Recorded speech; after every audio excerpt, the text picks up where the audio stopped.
And he did address the Blake Lively interview. He basically made a joke about it. And he said the comment section on the Blake Lively interview.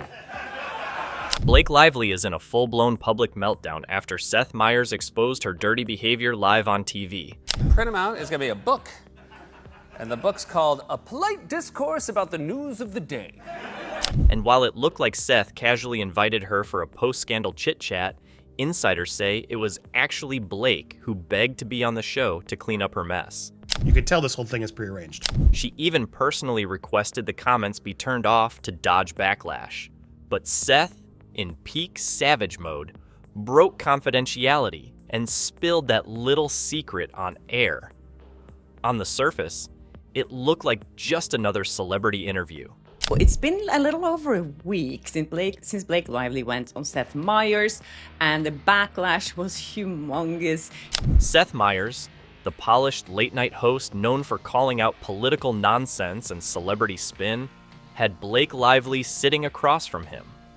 But for anyone who had been following the months-long circus surrounding Blake and her lawsuit drama with Justin Baldoni, this appearance wasn't just unexpected. It was suspicious. She was going on his show pretending like, oh, I'm here on the victim, I'm talking for all victims, and, you know, it's been a rough year, and blah, blah, blah. She was sitting there in a princess dress, and everyone was like, why are you giving her a platform? Because for the past year, Blake Lively's public image had been sinking. Then, out of nowhere, she lands a solo appearance on Seth's show. It can never be a casual red carpet interview. So Seth Meyers apparently thinks it's really funny all the backlash that he received after having Blake Lively on his show. People noticed something was off the moment the interview aired. Seth, who normally leans into awkward topics and uncomfortable truths, didn't bring up a single serious issue. No mention of the defamation claims, no talk about her involvement in the $400 million lawsuit, and not even a basic question about Justin Baldoni, the man at the center of all this. I'm sure he put her on his show because he wanted views, as simple as that, and he wanted to be the first host who had Blake Lively on as a guest since this scandal started, unfolding. It was like none of it existed. Instead, the conversation was carefully focused on silly anecdotes, parenting moments, and light jokes. And it wasn't subtle. The structure of the segment felt rehearsed. It didn't feel like an interview. It felt like a paid spot. Okay, so Seth Meyers is trying to get away with this by blaming it on someone else, that they shut down the comment section. And according to reports, that might not be far from the truth. Multiple insiders have now said Blake's team arranged the appearance, not NBC. The offer was pitched, not requested. Allegedly, her PR team reached out, orchestrated the terms, and made it happen on their conditions. She didn't go there to be questioned. She went there to perform, to reset the narrative on her own terms. Yeah, so it didn't address the fact that there were controversies. He's just like making a joke about it. Same kind of way that Ryan Reynolds would do, I guess, and what he did at SNL, just like joking about it. The timing wasn't random either. The backlash against her had been building for months. After Justin Baldoni's legal team brought forward serious claims and began subpoenaing evidence, everything about Blake's public image started to crack.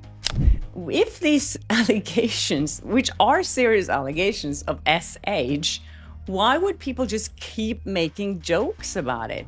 She was accused of manipulating insiders, influencing casting decisions, and possibly helping launch smear campaigns. And instead of addressing any of that, she went straight to late-night TV to change the conversation. A soft reset. But the audience didn't respond the way she expected. Almost immediately, people flooded to the YouTube upload of the interview, only to find something strange. He closed the comment section on that video, which only has about 255,000 views, which is pretty low.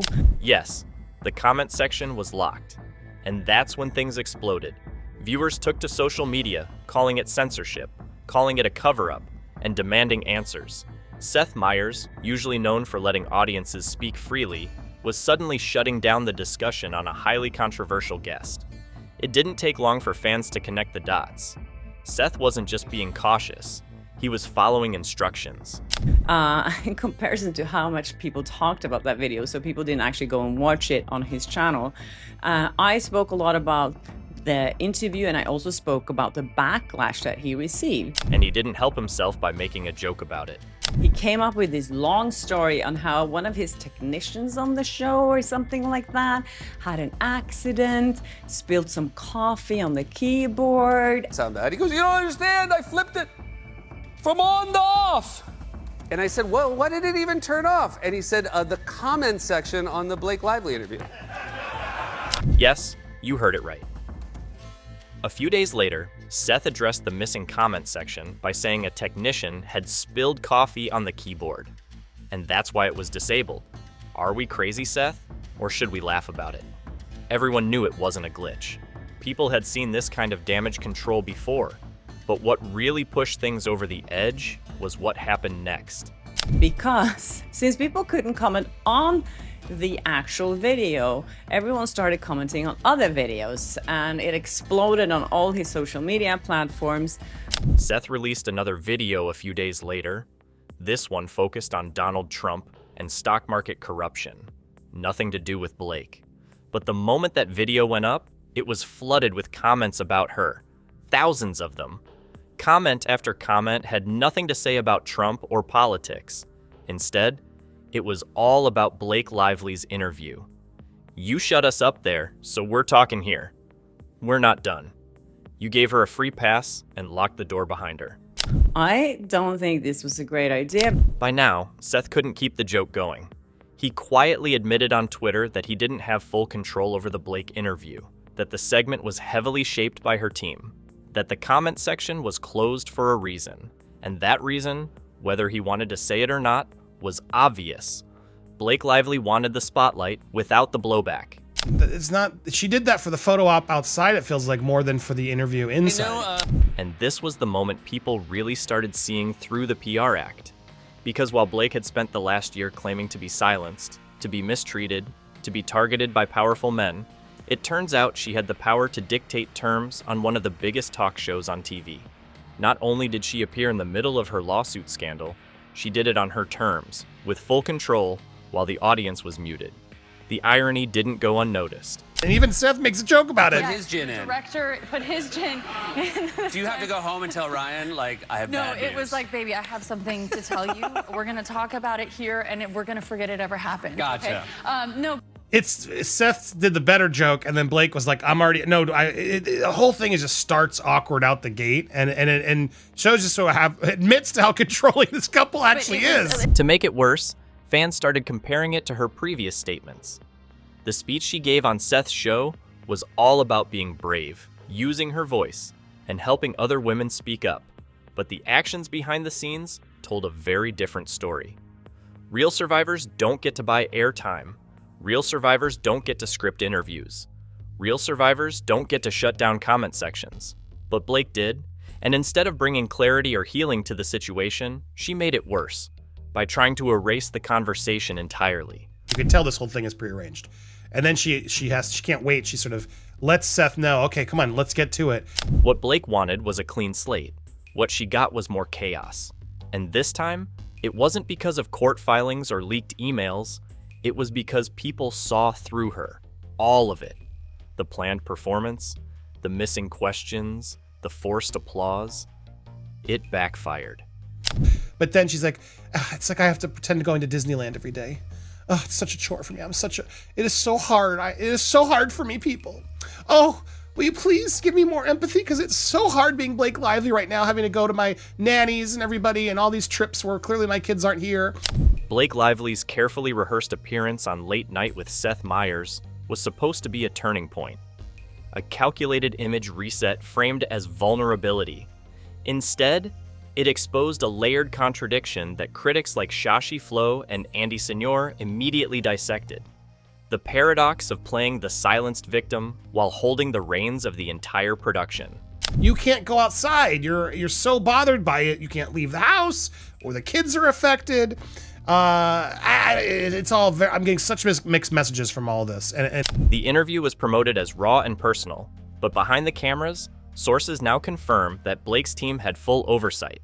from the topic list down to the segment timing. According to a tweet from producer Daniel Kraus on March 29, 2025, the segment was pitched with firm boundaries and no off-script questions were allowed. From these appearances that are telling me anything, you're not suffering any actual like work damages. Working just fine for you. People are still asking for your autograph, showing up at premieres. You're just forcing it down our throat. We're seeing it everywhere. So hard to see what you're really suffering through. During the broadcast, Blake shifted into emotional gear midway through the sit-down. She spoke about the pain of being silenced, her duty to speak for women and girls who can't, and called 2024 the most traumatizing year of her life. Yeah. mean- You mentioned you had an intense year. I'm maybe not as totally informed about it as other people. Now, and watching this again, I love how he said that, because that to me is his excuse for why he's not pressing. I'm not as educated on it. And you gotta be clear, this isn't 60 Minutes or some hard-hitting news show. But the contradiction was stark. She was not being silenced. She was monopolizing one of the few remaining legacy talk show platforms, complete with a pre-approved narrative and zero audience accountability. The audience was never allowed to ask questions. The YouTube comments were shut down within 2 hours of the interview going live, as confirmed by @NBCupload Team's post on X at 2:04 a.m. EST that night. As you know, I am now officially a part of the lawsuit. I'm in the subpoena that Blake Lively's team sent to Wayfair and Justin Baldoni's team. Critics did not stay quiet. Shashi Flo, who was name-dropped in Blake's own legal filings and has been part of the case's discovery process, released a 15-minute breakdown on her YouTube channel Flossom Talk on March 30th titled, "Blake Lively Hijacked Seth Meyers and It's So Obvious." In it, Shashi points out how the camera cuts to audience clapping precisely after Blake states, "I just want the world to be safer for women and girls." I posted a video last year in August, a video, an interview I did with Blake Lively and Parker Posey, and that video went viral, and then Blake Lively's team used that video to show that there was a smear campaign against her. Shashi noted that the applause was likely prompted, not spontaneous, and said, "Anyone who's been to a taping knows when the big applaud sign flashes. You clap or you get stared at." She then focused on Blake's closing statement. "It's the truth." I think it's really fascinating. I've never seen anything on this scale in Hollywood before, as long as I've been working there. I think a lot of people are just so invested in this also because they feel like there's so much unjust happening here. That phrase, seemingly tossed in for emphasis, became a red flag. Shashi asked the obvious, if what you're saying is true, why add that? It's a sentiment echoed by Andy Signor, who aired his reaction on Popcorned Planet the same night. In his segment titled "Seth Let Blake Sell a Script," and it bombed, Andy said, "Nobody who's confident in their truth ends a segment with a disclaimer." He noted that Blake's tearless sobs, followed by rapid tone shifts and staged smiles, came off more like Oscar reel submissions than authentic emotion.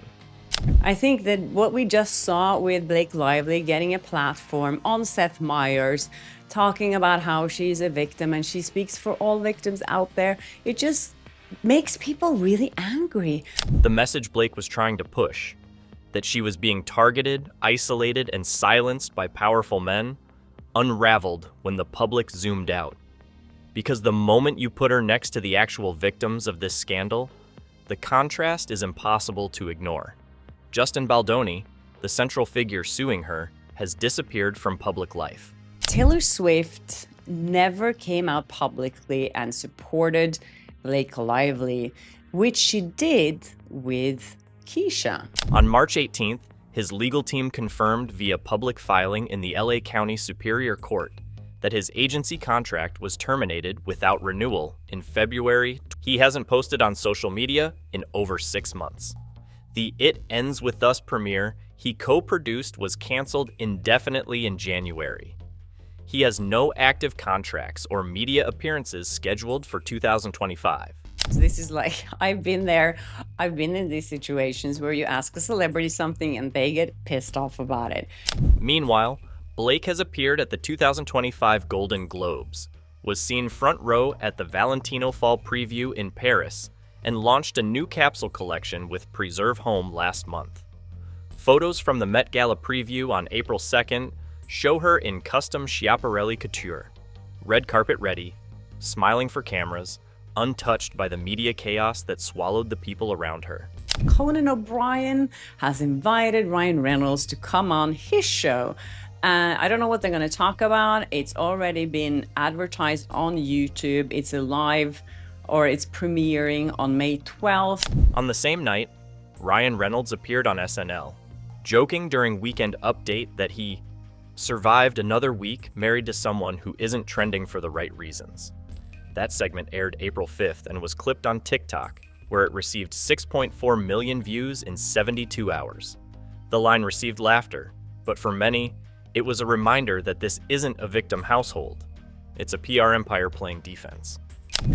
Another thing that Wayfair added and pointed out is that Blake Lively used this sham lawsuit because they didn't know about this until now. So they're saying, like I've been saying all the time, if this was a fraud, if this Van Zandt sham lawsuit was not really legal.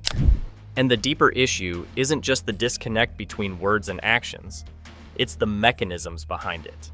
According to new claims filed by Wayfair's legal counsel in the California District Court on March 27th, Blake's legal team allegedly used a fraudulent subpoena to obtain phone data from former stylist Jennifer Abel. That looks really bad for them. And then maybe they don't even have those text messages they can use because then that might not be valid evidence. So it says here that the Wayfair parties argue that the crime fraud exception applies, permitting the discovery of communication typically protected by privilege. Wayfair argues that Blake's counsel coordinated with JonesWorks PR to obtain that data under the false pretense of third-party safety review, when in reality, it was used to preemptively gather communications that might damage Blake's position in court. These filings, now being reviewed under the crime fraud exception, threaten to strip Blake's legal team of privilege protections on those records. In short, what they thought was untouchable evidence may now be used against them. They got hold of the phone with this sham lawsuit and a subpoena to get Jennifer Abel's phone legally. What complicates things further is that this isn't just one isolated incident. Blake's team has been accused of systematically controlling narratives, from suppressing media pieces to staging red carpet quotes. The March 12th Variety interview, where she claimed, "The internet isn't always kind, but I'm stronger now," was later flagged by journalist Samantha Klein, who revealed that 3 questions were removed from her published transcript after Blake's team contacted editors directly. Yeah, and Blake Lively's team of lawyers says that that's really normal to do.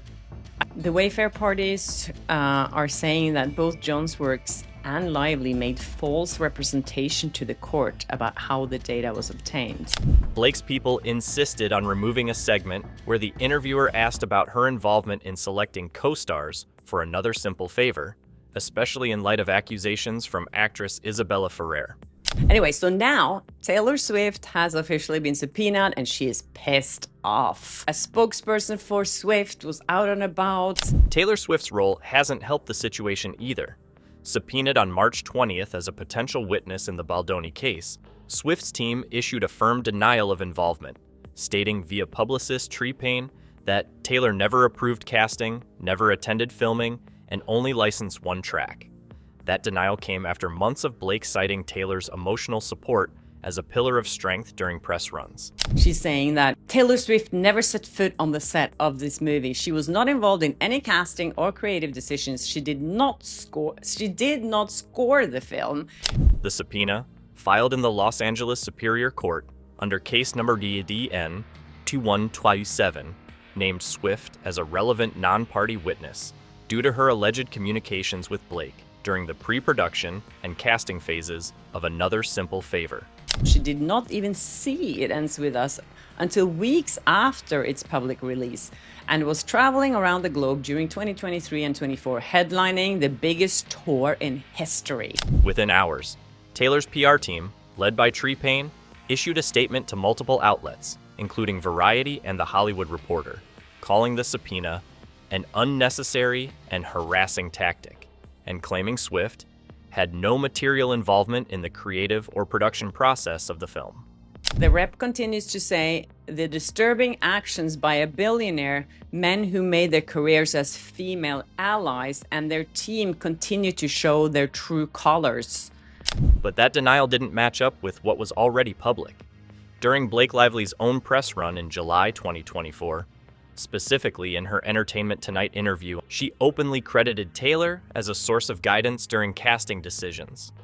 "I leaned on Taylor a lot," Blake said in that segment. "She's got a great instinct for people and helped me feel confident with some of the choices we made."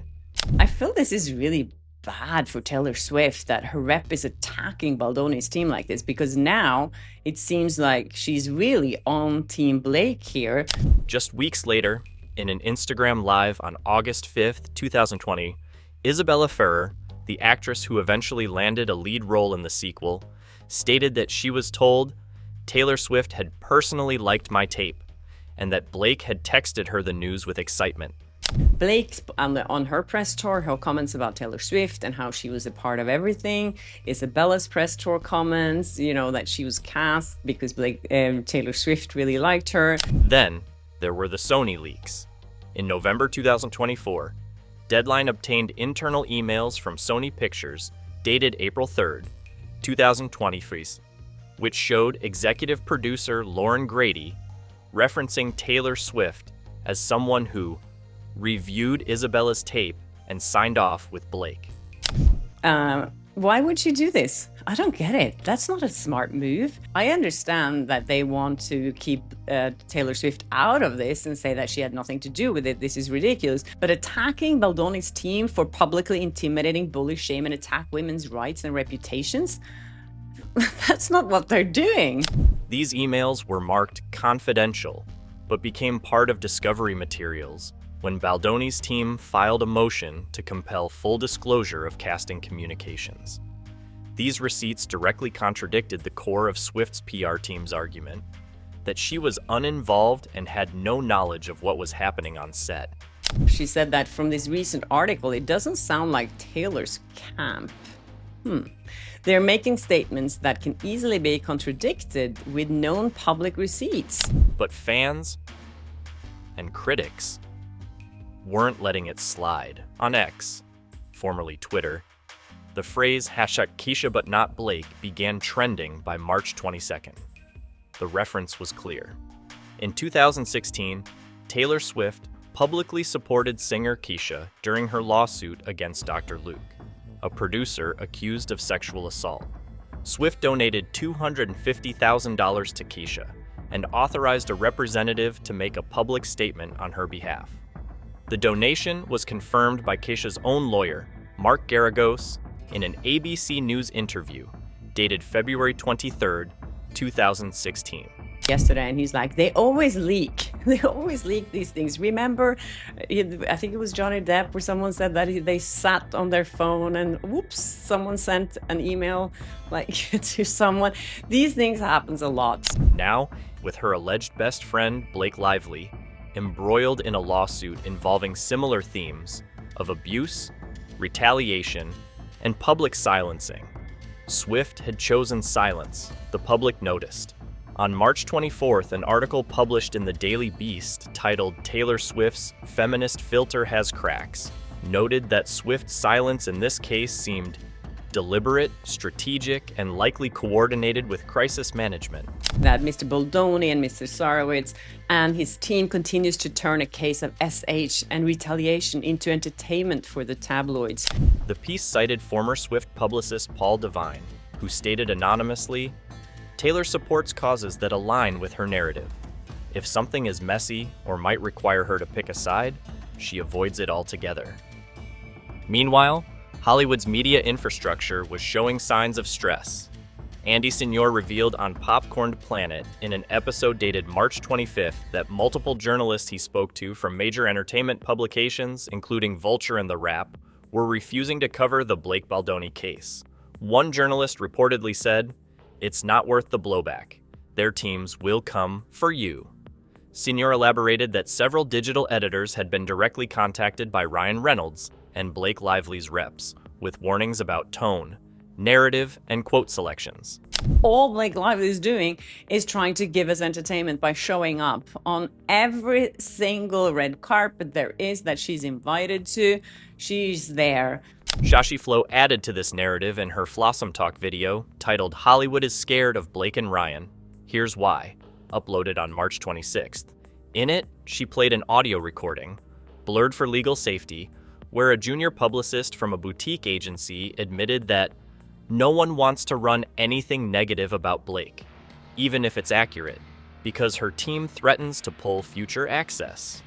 The clip spread quickly on social media, triggering debates about how much influence Blake and Ryan actually exert behind the scenes. And the fact that they're saying that they're using their power, like a billionaire is always the billionaire, the billionaire. Remember, Taylor Swift is also a billionaire, and Blake Lively and Ryan Reynolds, I don't know, they're probably billionaires too. So for them to call other people billionaires as a bad word when they're billionaires themselves is like, yes, Taylor Swift is also a billionaire and she's using her power. One of the more devastating consequences of this legal war was the quiet shutdown of the Wayfair Foundation, a nonprofit that had previously focused on supporting survivors of domestic violence. The organization, which had collaborated with Blake Lively in 2022 during her Preserve Her campaign, announced its dissolution on March 14th, citing unsustainable legal expenditures in a letter sent to its network of partners. The letter, verified by BuzzFeed News, did not explicitly mention Blake's lawsuit, but noted that recent litigation involving individuals associated with the foundation had contributed to financial instability. And now she's using her power through her rep to throw shade at Justin Baldoni and everyone that supports him. Also, in the filings on Friday, Blake Lively's team is asking Justin Baldoni to justify the $400 million that he's suing them for. Wayfair had been active in funding shelters across California and Texas and had awarded over $2.3 million in grants between 2020 and 2024, per their publicly available annual impact reports.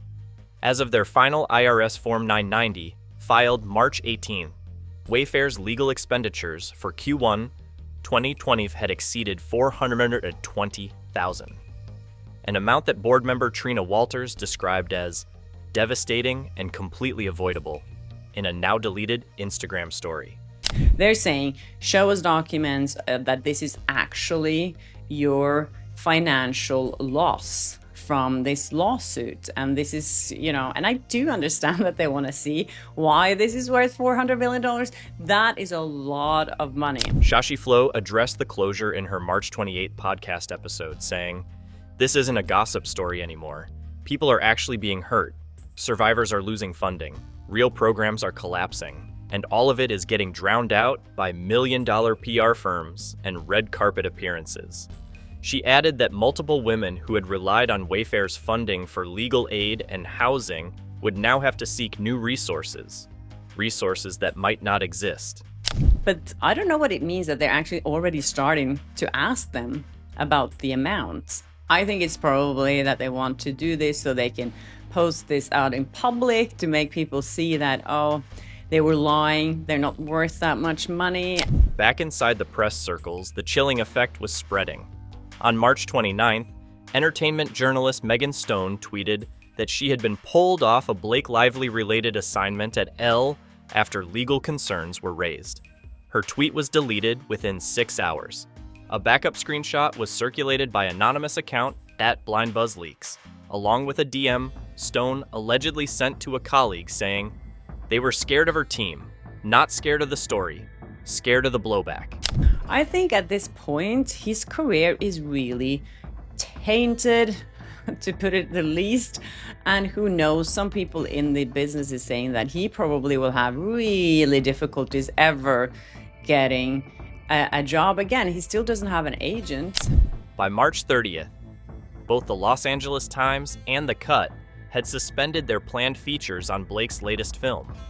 Neither publication offered comment, but media watchdogs like Real Ethics posted side-by-side timelines showing how press interest dipped every time Blake's legal team issued a public statement or threat of litigation.